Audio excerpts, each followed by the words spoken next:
Hey, listen, I have an idiom which we've all heard from time to time. It's called in hot water, basically in trouble or a state of shame. It dates back to the 1600s. There was a custom in ancient times of pouring a pan or a cauldron of boiling water on intruders or enemies to get them to retreat.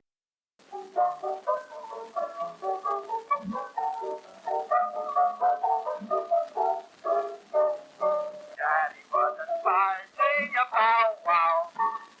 Daddy wasn't fighting a bow wow. I love my little cat. I'm very fond of that.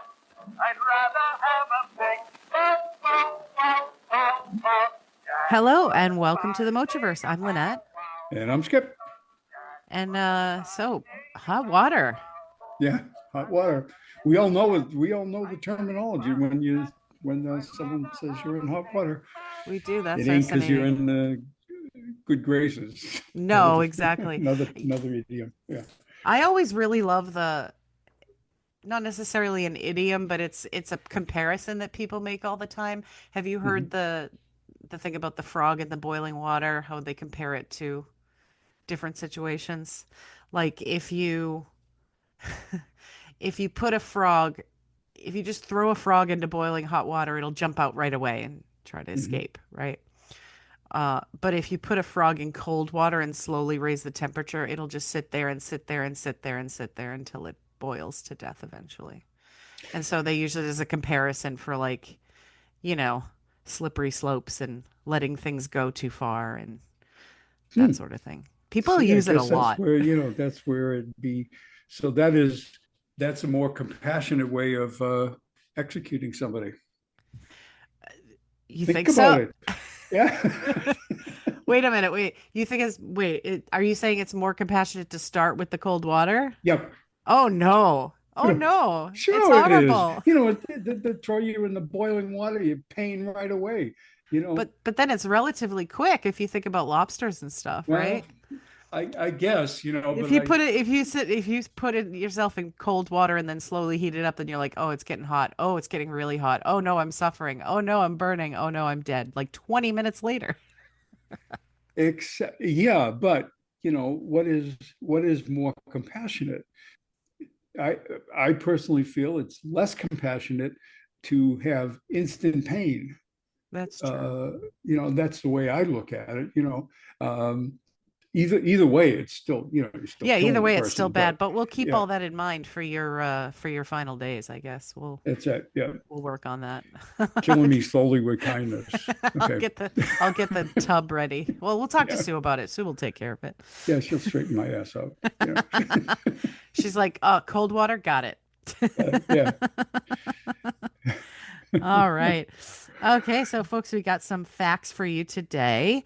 Um, do you want to start or do you want me to start? Sure, I can start. I have one. It's like I've thought about this one for a few weeks, and I was trying to introduce it. But one of the things that you hear all the time about nicotine, Yeah. nicotine is basically colorless, and thing that stains your fingers and stuff like that is not nicotine, but it's tar. Yeah, the tar, yeah. Uh, Nicotine is found in all plants of the nightshade family. Mm-hmm. Did you know this? Yes. Potatoes, tomatoes, chili peppers Yep. all have nicotine. Cigarettes can be made of potatoes or tomato leaves. Yep. Cauliflower or coca leaves, from which cocaine is made, also contains nicotine.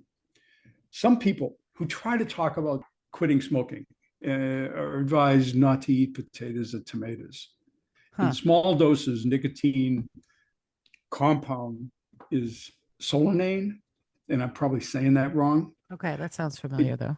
yeah, it gives pleasure by increasing levels of dopamine in the brain, Right. which is why tobacco is more addictive than cocaine or heroin. But I thought it was interesting. What was interesting to me is that there were levels of nicotine in these common things that we eat all the time. Why do Yeah, we have so much pleasure in eating potatoes? Because they have nicotine, or tomatoes, and chili that's true. peppers. That's very Isn't that? true. How about that, sport fan? uh, and they do. they do currently use nicotine in medical settings still. Mhm. Um, I remember that it was available in the hospital pharmacy that I worked at. And I don't know all the different uses Mhm. of it, but it was there in injectable form. So I think it's probably used for a couple of different things, but it does have anti-inflammatory properties. Yeah. Um, it does have analgesic properties. Mm. And and actually, it's funny because we were just rewatching House yesterday, and House is not a pure medical show, right? Some of the Mm. stuff that happens is ridiculous, but some of it is rooted in medical fact. So whenever he like says something about a condition or a treatment, I always look it up because it's not always 100%, it's a TV show. Yeah. But there was a guy who was suffering from gastrointestinal issues. And he tried this thing, he tried that thing, he tried all the over the counter stuff, and nothing was working. And he wanted to know what House recommended, and House recommended 2 cigarettes a day. because because nicotine in low doses does have the potential for reducing the symptoms of I believe it was ulcerative colitis. But it's like that is a true fact in some cases, but it's not used therapeutically very much because it aggravates other things, and because it's like you have to weigh the benefits versus the risks of doing something like that. And certainly a doctor would not prescribe smoke 2 cigarettes. No, Although they would two a not. day, 2 a day probably wouldn't do too much to you in the long term. So Yeah, and likely if you have quit cigarettes yeah. uh, by simply taking up that two-cigarette thing, you'd be back into your mode because of the addictive properties of the nicotine. Oh yeah, because you're like 2, 1. And I mean, nicotine replacement therapy does exist as a method of quitting smoking. I mean, they would rather it's it's less about the nicotine and it's more about all the other crap that's in cigarettes, right? Right. Well, yeah, I Uh mean, there's arsenic and all kinds of other stuff there. Yeah. yeah, exactly. Nicotine isn't great for you, but using a patch is a whole lot healthier for you than, for instance, smoking a bunch of cigs. But you know, Yep. it's a complicated process, and that's why people still do it today because Right. there's no good solution. No, there isn't, and I think that's what makes it because of the addictive properties of nicotine. That's what makes it very difficult for people to quit smoking. So, Yeah, absolutely. That's yeah, interesting. yeah. The interesting part of it is the stuff that does contain nicotine. So Yeah, that anyway, is interesting. Like botany. I mean, botany is interesting. When I mm, was younger, I did think, when you're young and you're like, I want to be this, I want to be that. I had mhm, so many ideas of what I wanted to do. Like for a mhm, while, I was into rocks. So I was going to be like mhm. a geologist. But for a Yep. while, I seriously thought that I would like to be a botanist. Oh, hmm, Uh, when I was like in junior high, I was like, I could be a botanist. And I was like fascinated with how plants work and how they do things. And if I had kept that interest up, my problem with that is that I have this hyper focus and like hyper fixation thing mhm, where I'll be so super crazy interested in something for a short amount of time. Want to learn yeah, everything there is to know about that thing. Want to do everything there is to do about that thing. And then it just kind of wanes after a while and yeah, the next thing comes up. So it's like, oh crap, like if I had picked a career, that's why it's tough for somebody like me to pick a career because like as soon as I start to get serious about certain careers like in my past, mhm. I would have this fear that what if I drop the interest and then I'm stuck in it forever? Yeah, yeah. That can, it's a very very real thing. I think there's a passion that comes with selecting careers, and I'm always fascinated by folks that can decide early on Yeah. what they're going to do with their life and to stick with it because my personality is sort of different as I have multiple interests, Yeah. and nothing is really so passionate. I mean, I get argued that I play tennis and I play pickleball, and once I get interested in it, I try to get myself to a point where I can enjoy it more by getting better at it. Uh, that's sort of a different thing. That's a physical thing more than a mental thing. Right. So, mm, Yeah. And it's hard because the writing thing was one of the bigger focuses throughout more of my life mhm, because I was determined I was going to be a writer for a lot of time throughout my right, childhood and like adolescence and stuff like that. yeah. And then I had that stupid acting thing that I was interested in but never good at. Yeah, And then, I thought for a good while, several years that I was going to be a chocolatier and I even took yeah, classes and mhm, wanted to be a pastry chef for a while and took classes in that and the writing always came back. So at least I am writing in some capacity in my life, which right. is Yeah, it doesn't earn me any money, but I guess potentially it could someday. We'll and see. satisfy that need, if you will. Yeah, Um, still gonna yeah, write that book someday though. there you go. Hey, it's funny you say that. Is every time I have thoughts of writing a book or something, and I think about the subject matter, and it just sort of dawns on me that I can only go so far. And I say, well, geez, I don't know if that's interesting. And and so writing a book's got to be something that's a pretty intense deal, which takes years to do. It can, yeah. Uh, and so you've got to have focus for years, which a lot of us have difficulty doing that. And that is why, like, when I think about writing a book, I used to think about writing stories, but I'm not really a story person. I Mhm. don't do story structure. Um, but nowadays, when I think about writing a book, it's more of humorous essays, right? Yeah. Hmm. Uh, Essay forms, and there's a market for books that are written in essay form. Hmm. There's certainly a place for it. It's the time and the discipline that has stopped me so far. Yeah. Because, I mean, I always identify as a writer because I am a writer, but like I don't do an awful lot of writing. Yeah. Yeah. I don't make myself sit down and do an awful lot of writing. I have definitely periods of time where I go crazy, like especially when I'm researching. Yeah. Getting me to start researching is the biggest obstacle, but as soon as I start researching, I mean, I've got those flying fingers on the keyboard and I can't Yeah. stop. So, Yeah. No, to me, as far as writing goes, is that I know how to set up writing and do structure and stuff like that. But for me, it's more finding a subject that's interesting enough for me to sit and write about it. yeah.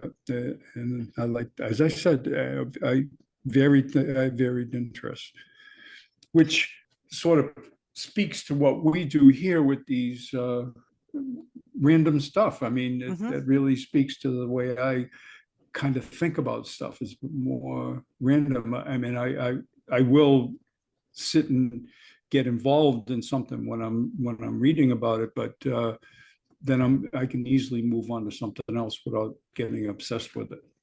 Yeah. And then maybe that's the solution. Maybe we're going to write a book about a companion book to this podcast. There you go. There you go. Random stuff. I got a couple more, and I got one that I Mhm. thought is actually two. This one's real quick, and then the second one's a little bit more involved. Uh-huh. One is like, when did the Ice Age end? Oh, Oh, yeah. You know what? We're still in it. are we? Our climate is in what they call an interracial period, which is it's used to describe the period within an ice age that when ice retreats because of warmer temperatures. Okay. Uh, it started 10,000 years ago, and what we think of as the fourth ice age. And I thought that was fascinating that we're still in the ice age, but it's just the way the climate is Right. structured. Is that And simply because there exists a large amount of ice still in the world, yes, or is that, yes, yeah, yes, yeah. yeah, Which to me is always sort of, if you think about the ice, it's clear it's not salt water, it's fresh water. So right. The majority of it, I'm um, sure is, yeah. yeah, the next one is sort of it's interesting because this is kind of when I discussed it with someone close to me, they poo-pooed it and said, "No way, Jose." It's Um, my favorite kind of thing. yeah, so it's just what makes champagne fizzy. Okay, so is it not carbon dioxide? It's Okay. not carbon dioxide, it's dirt. It's been Ah. thought that the imperfections in glass cause bubbles, Hmm. but the imperfections are too small to have that effect. Technically speaking, the dust, dirt, and lint in glass acts as a condensation nuclei for dissolved carbon dioxide. Okay. It's like here's an explanation which I thought was kind of cool as I did a deeper dive to it. The careful addition of sugar and yeast to white wine is part of making champagne. By the way, this goes back to a previous episode we talked about Yes. how the British did champagne. Yeah, yeah. As micro, which you like, as microorganisms digest the sugar, they release carbon dioxide that Yeah. dissolves in the wine around them. That's the source of those characteristics bubbles. What Right. happens next, which is a brilliant bit of applied chemistry, it's said to have been invented in 1884. The necks of the bottle are dipped in very cold saltwater bath, Huh. colder, in fact, than 32 degrees Fahrenheit. It's Okay. still liquid. Because the salt lowers the freezing temperature of the solution, it managed to solidify the mush, which is that dirt, in the neck of the bottle. Then, when the cap is removed, the pressure of the gas in the wine pushes the yeast, ice, sugar, the dirt out. Right. And then all that's left is carbon dioxide, which then forms bubbles and Exactly. takes the place of the stuff that's moving out. How That about makes that? sense. That tracks. That's pretty cool. It's pretty cool. I thought that was really cool. It's just, again, when I said it to someone, they were like, yeah, right. It's carbon dioxide. Yeah, okay. It has an effect, but this is truly what Right. happens. Well, and if you think about it, it's sort of the same. It has roots in the same principle as snowflakes, right? Mhm. I think I learned as an adult, which fascinated me, that every single snowflake is formed around basically a piece of dirt or dust or a particle, Mhm. and it can't form without it. You can't just have water crystals. It has to form around something. Mhm. Also, the same idea as pearls in an oyster. Pearl just Yeah. doesn't happen. It has to form itself around It's a a piece of dirt or a sand. particle, whatever. Yeah. Yes, Yeah. yes. Things have to have things to stick to in That's order right. to, To in order to form. stick together, Right. you know. Exactly. So yeah, that is fascinating. Yeah. Yeah. It was just think of that the next time you drink a bottle of champagne. Not that you drink a bottle of champagne that Yeah. often, but you know, uh, I can watch other people drink you champagne. just watch everybody say, you know what you're drinking there? Yeah, you're drinking dirt. Your Makes it that dirty much more dirt. appealing. Dirt and rotten grapes. And oh, by the way, it was invented by the British. Yeah. Yeah, invented by the British, and it's poop from yeast. Oh Take yeah. that, you people who make fun of the Massachusetts accent. Oh, wait a minute. Did I slip that in? Okay. Yeah, All right. exactly. This is our daily reminder that we're from Massachusetts and proud of it. Yep. Okay. What you got going on there, girlfriend? I got some stuff. They're a little all over the place, but pretty cool. I'll start with Sorry. that's okay. I'll start with thinking of Massachusetts. And in very particular, your neck of the woods in Massachusetts, or not really woods, but Charlestown Never in woods. particular. Yeah. If woods grow on the sidewalk, Yeah, or trees exactly. grow on the sidewalk. Yeah. Your neck of the pavement. So the Battle of Bunker Hill. Yep. Do you know where it actually took place? Breeds Hill. Ah, you knew this one. Of course you knew this one. You Of course, I lived can't there. be from Charlestown and not know that. You Yeah. know, I was you like, know. hey, that's funny. It's like and then I was like, wait a second, he totally knows this. He probably, walked by the site like a million times. They just recently had, which they have every year, but they had I think it's maybe 250th anniversary of the Battle of Bunker Hill, Yeah. something like that, and they had a whole big ceremony, and people that are kin of people that were in the Battle of Bunker Hill Oh, were wow. there Okay. too. Yeah, which is kind of a cool thing. That is very cool. Yeah. Well, as I've just proven, I'm not a historian. But basically, so what happened in the Battle of Bunker Hill, the colonists, they learned that the British were going to occupy the hills surrounding the city.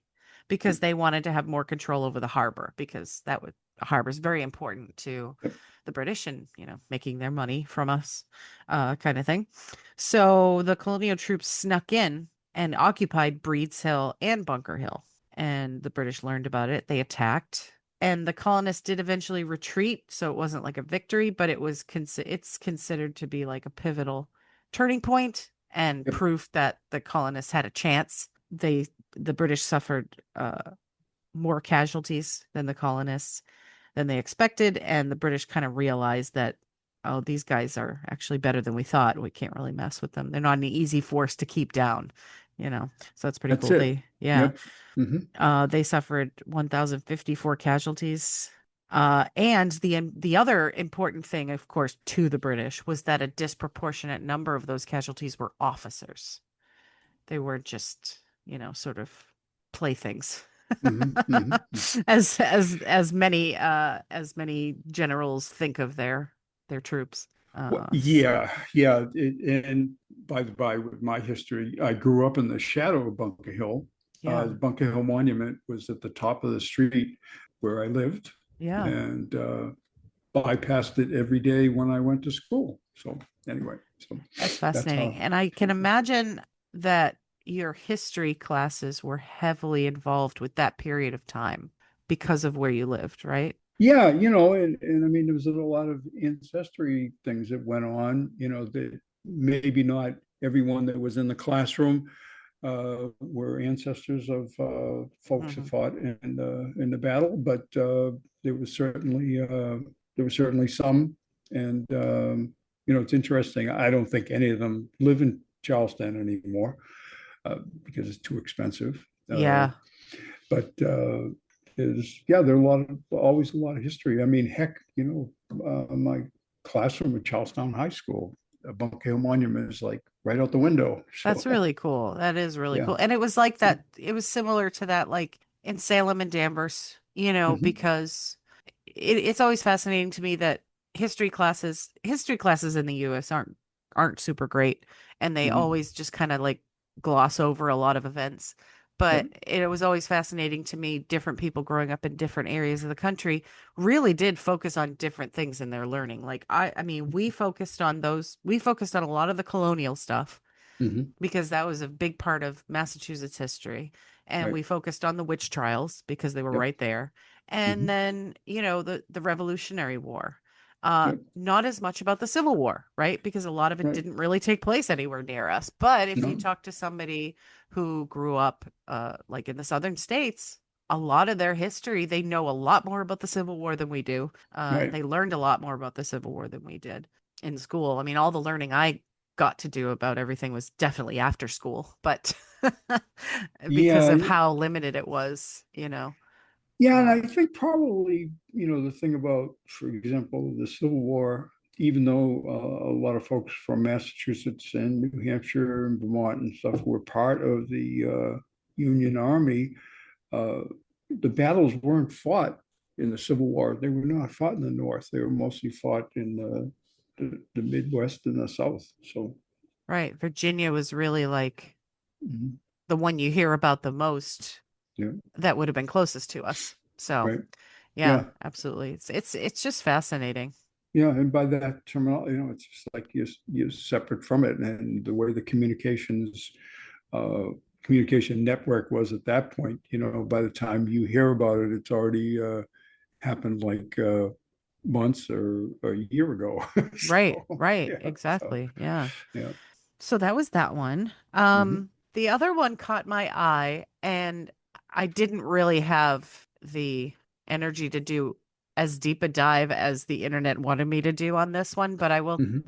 touch on it briefly. So the fact started with this: ancient Romans threw walnuts at new brides. And so when I first saw this fact, I was like, okay, cool. The rest of my bullet points are going to be like, I could do a bunch of bullets about wedding traditions and where they come from and all this kind of stuff. But then I got so stuck on this Roman thing that Hmm. that's as far as my fact went, because I was like, oh no, this is too much. We're going to have to revisit wedding traditions later because Yeah, this one this. just was too much. Okay, so the walnuts thing, I'm going to have to explain it in a minute because it's part of a bigger and kind of horrible tradition with weddings. So, okay, ancient Roman weddings were not too surprisingly very steeped in religious beliefs, right? And Yep. and at this kind of time the religious beliefs weren't Christian yet. They were sort of still the sort of pagan origins, so multiple gods and things like that. Yep. And so one of the biggest parts, and it just kept coming back to this, was when when an ancient Roman wedding would begin. First thing they would do was actually kidnap the bride from her household.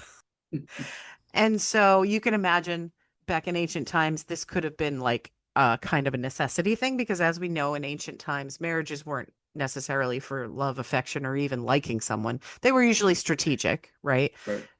Two families. I want to give this family this thing. I want to give this family that thing, or strategic for political reasons or land or all this kind of stuff. It was usually about power, land, status, money, that kind of thing. So it's like this guy is like, I'll give you my daughter in exchange for these kinds of things, whatever. And so it kind of stands to reason that back then you would have to like grab this poor girl out of her house against her will and take her. But then it evolved. It's so weird. Okay. So it became a ritual even after people agreed to their marriages, even after people wanted to marry this guy, even after people fell in love with people, because it would turn into like this kind of mock kidnapping where and it became part of the thing where, okay, it's time to kidnap me, man. Kidnap me now. And they would do this crying and moaning and resisting and making a lot of noise. And the purpose of this was to convince the guardian gods that resided at the bride's house that she was doing this. She was reluctant to leave her family. So the guardian god had to be convinced that it wasn't her idea. Where the nuts come in.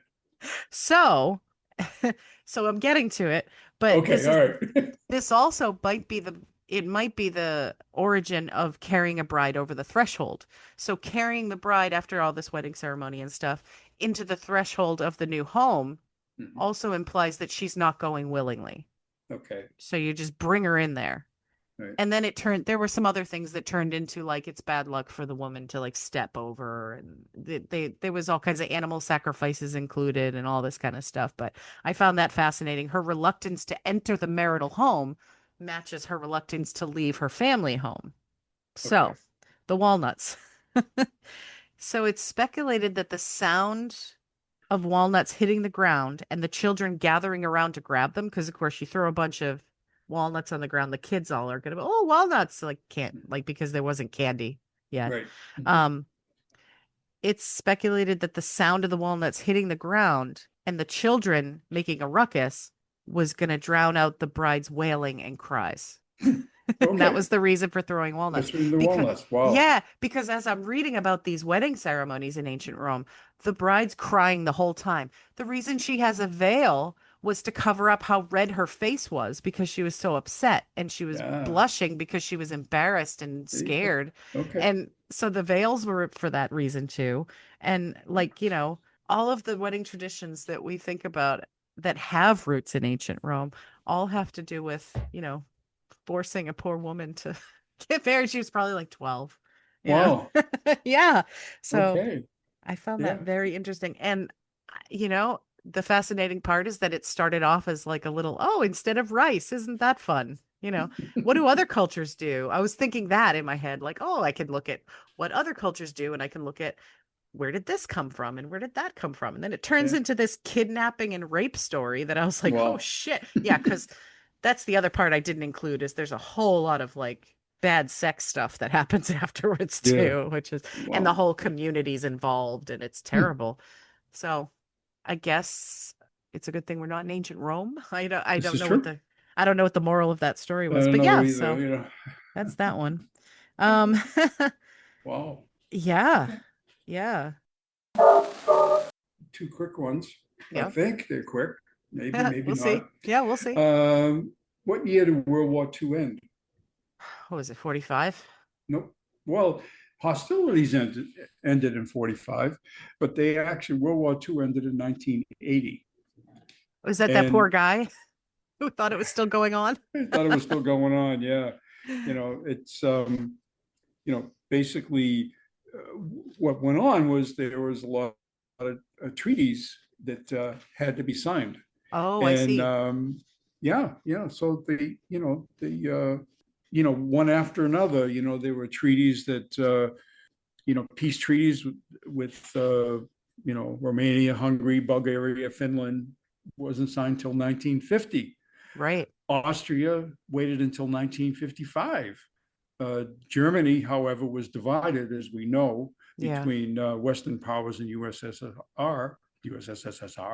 All those S's and R's. No peace treaty was ever signed with what emerged as the German Republican Party, Right. German Democratic Republic of 1949. Um, the first celebration of German reunification was October 1990. So basically, what was going on was it was a Cold War. Right. But, Right. but no treaties were really signed. So that's why it didn't officially end. Hostilities ended, Right. open hostilities, but That's it wasn't interesting. until that. Yeah, I thought that was interesting because everybody thinks 1945 it ended, and it really didn't. It's also part of the things that went on. Remember, we talked in another episode about champagne Yeah. and how we had signed a treaty with Germany so we could sell our fizzy wine as Yes. champagne. And that's another one of those treaties that was all part of this whole things for ending the war, which Well, and it kind of makes sense because many wars in history are between like two parties, right? right, But not the world wars. right, yeah, They were between multiple parties. I mean, there were, the Allies and in the right, Axis. You're talking multiple countries all involved. So you would have to have multiple treaties to actually settle all the business. You can't right. just have, yeah. Yeah, exactly. Because if you think about, I'm sure there was not anything formal about it, but when Germany would take over these different countries, perhaps they may have had something done in their legislature, which wouldn't be an agreed legislature, it'd just be a dictated legislature that Right. would say this country now belongs to Germany. So Yeah. in order to change that, you have to do it formally. Right. With every And country. And he was trying to get a lot of them. Yeah. yeah, yeah, exactly. So Wow. the next one, which is kind of, related, which nation developed concentration camps? So we did. That's what we think, but usually it was actually the usual winner is your favorite, Britain. That's the Britain. Well, usual yeah. winner. Yeah, yeah. Yeah. In actuality, it was the Spanish in 1895 when they were taking over Cuba. Okay. They, Okay. they invented the concentration camps at that point to control the Cuban people. So anyway, Yeah. Well, and of course we did it before with Japanese. Japanese, Yep, but we just called them something different. we called it But internment. internment, Yeah, but those were concentration camps. yep, Uh, yep. because like the definition of a concentration camp is exactly what we did there in Yep. California and in other states. Where was it? California, and where were the others? I know they moved people to a couple of different states during Yeah, the I internment. know California's. That was a big one. Yeah, Uh, big one. That's the one that really stood out. and So, George Takei lived in one when he was little. mhm. Yeah. Yeah, pretty. And that was Roosevelt, by the way. That was the thing that Eleanor wasn't very happy with and did not like that he was doing. Right, right. Yeah, yeah. Well, yeah, and it's interesting. I there was if you do a deeper dive, concentration camps developed from that, and then there are other areas where Africa and a few other places where Sure. they committed genocide in the name of the same thing, the purification thing, Yes. that Yeah. And that just get copied by Germany. Yeah, yes, yes. Well, yeah, because the United States was the United States was huge, uh, a huge influencer of the eugenics movement. We talked about that briefly in past episodes because there were so many influential people who believed in eugenics in the United Right. States. Mhm. One of the big ones that caught Hitler's eye was Henry Ford. Yep. He was super into eugenics, and there were a lot of famous people in those days that thought it was a really good idea. And we talked about this years ago too. It was really insidious, and it popped up in unexpected places that we didn't grow up learning about because of the way that media presented things and the way that movies and TV kind of neutralized them a little bit for us. Remember years Yeah. ago when you were reading, we were both reading Tarzan. Yeah.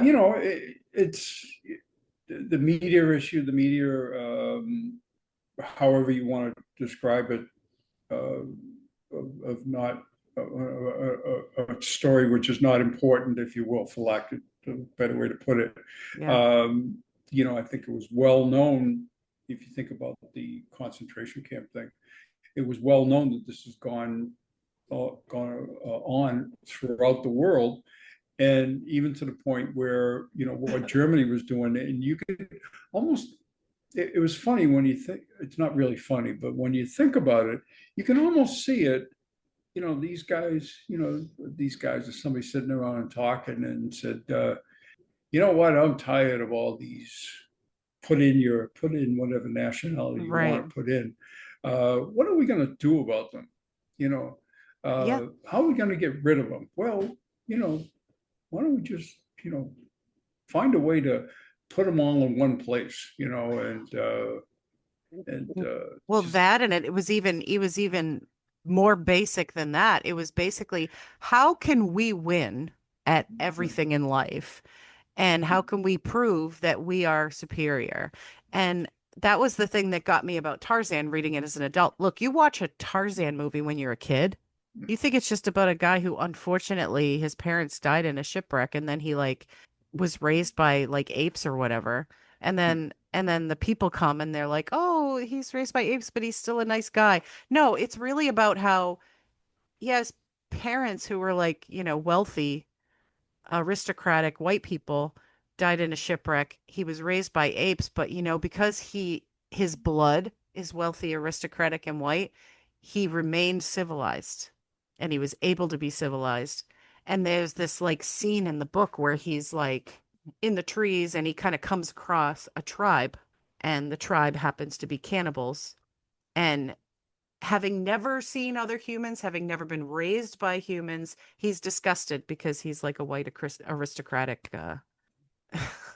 good person. okay. And he's like, I am superior to these tribes. And I was like, oh God. And that the whole book was like it was an argument for eugenics.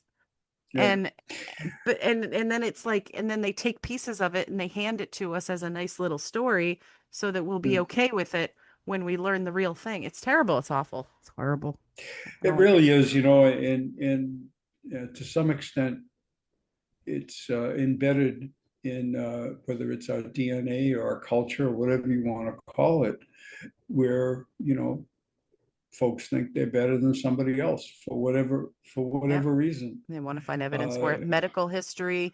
This, I don't know if you've ever heard of the the science where they feel the bumps on your head. mhm, It's a pseudoscience now, but it used to be considered a real science where you could like diagnose people by feeling the bumps on their head mhm, and feeling the makeup of their skull, and it would be like, but then they used it to determine personality first of all, but second of all they used it to determine superiority. And yep, then late, yeah, and when you're thinking about superiority, who are you going to pick, right? yeah, And then later, when it came to, I mean, IQ tests are a form of eugenics because they were trying to come up with a way to determine what people's intelligence were so that they could then decide to not let the ones they deemed to be unintelligent breed. And yeah, it's a whole thing. But anyway, yeah, yeah, yeah, and it's awful. tech. I don't see. when it comes to IQ tests, I know folks make a big deal about the IQ and stuff, but what is intelligence? So Right, anyway, right. And it, yeah, it just has really dark roots, and you shouldn't put a lot of faith in it, I guess you could yep, say. Yes, yep. phrenology. Thank you. Okay, Richard showed me the bumps in the head is phrenology. Thank you, Richard. phonology. Okay, there you go.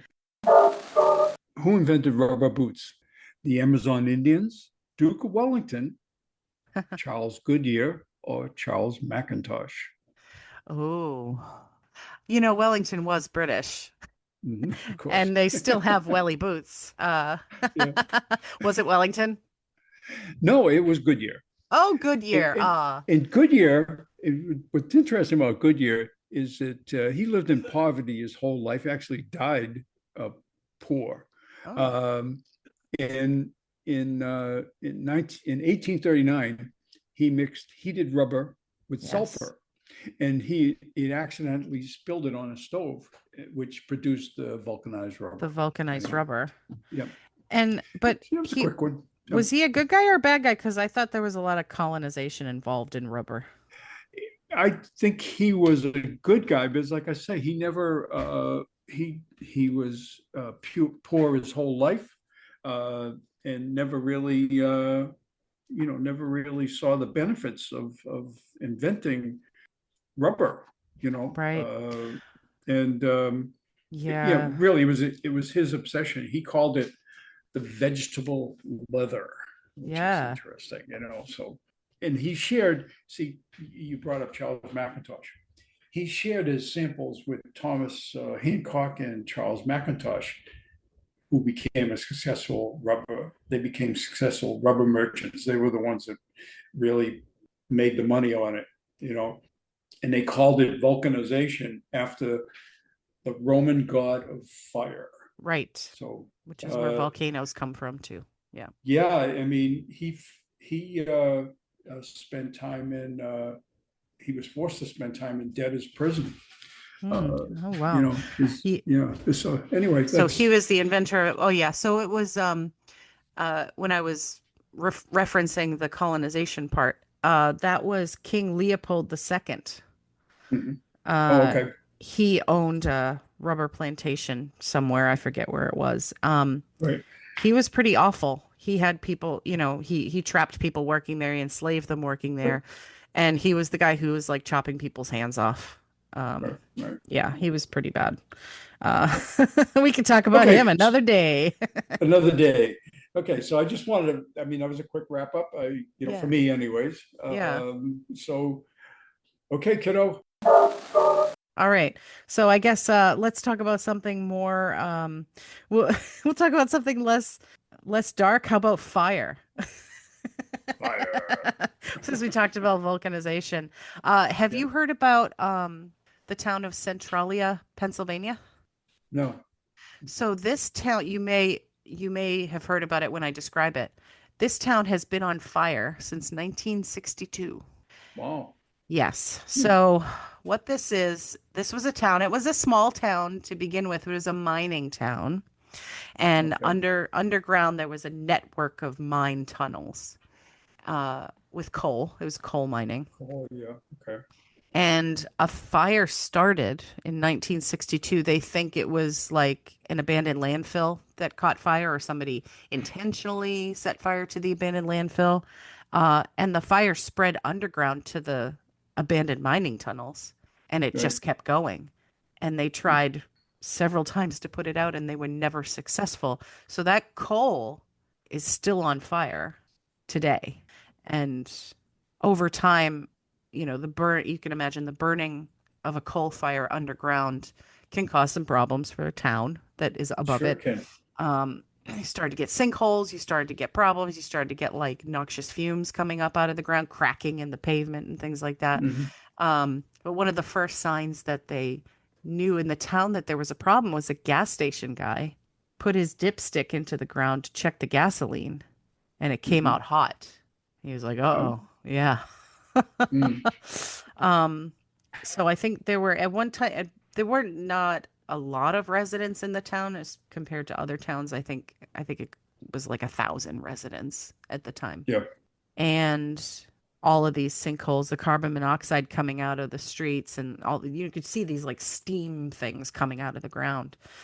They started to get people out. People started to leave, and then they started to get people out. And it wasn't until the 80s, but then Congress allocated money for relocation of people.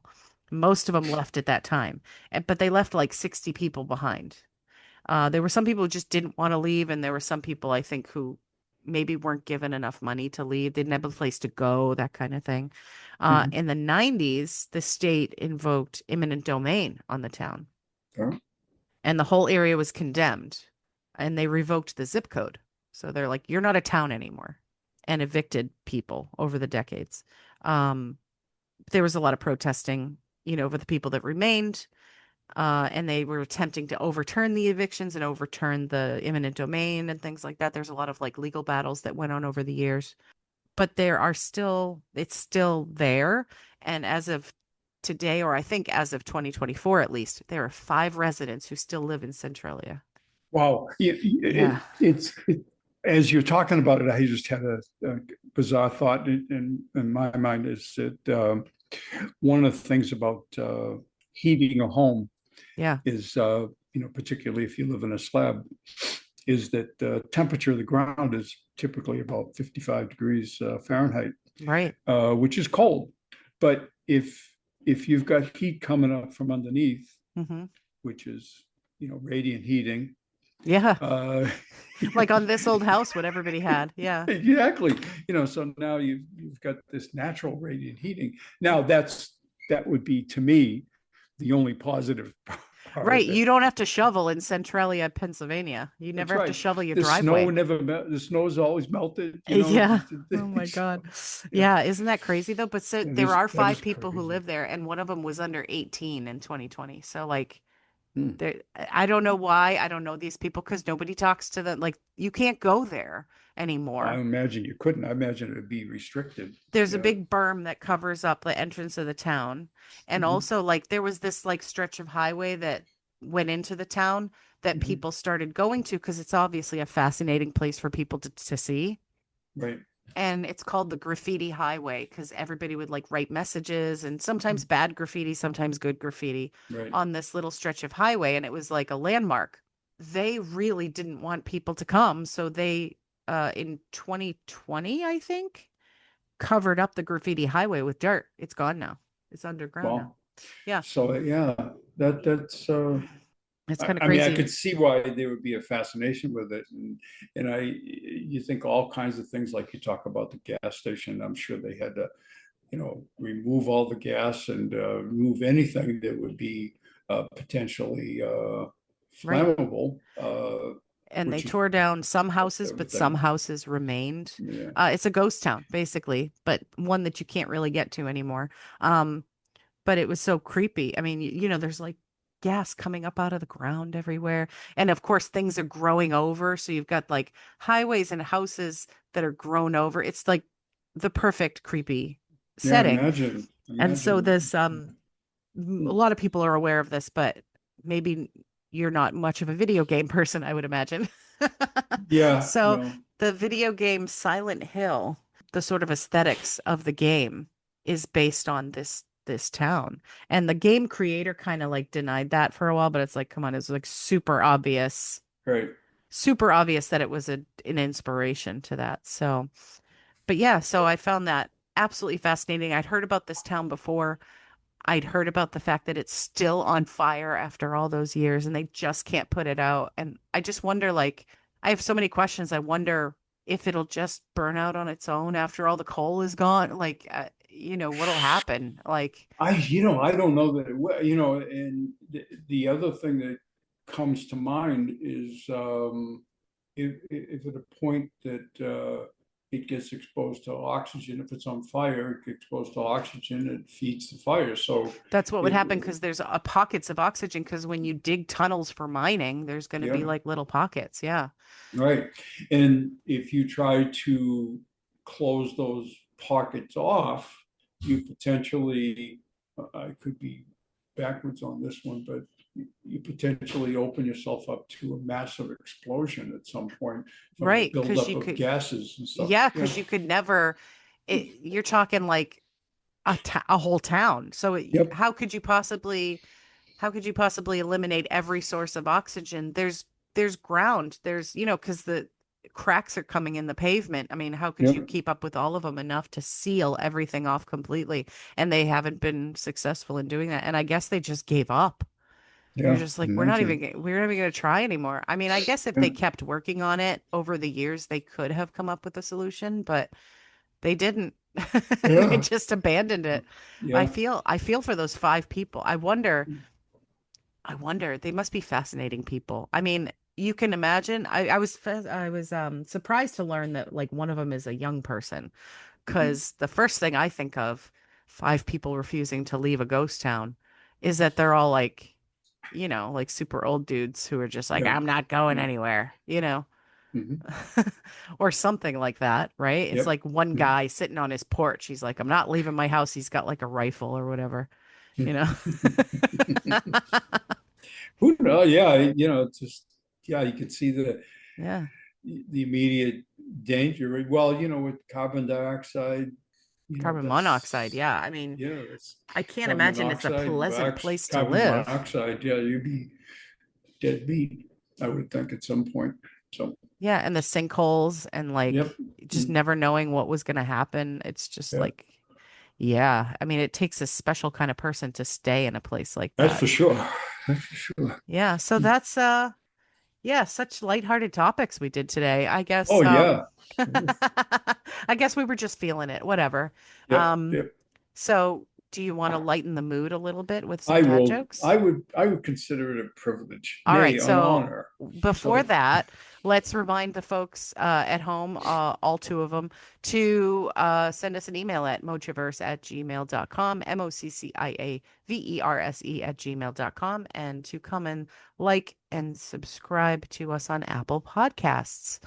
Please do that. That would be great. Tell people about this show and encourage them to listen. And play this part for them because the dad jokes part is really good. Okay.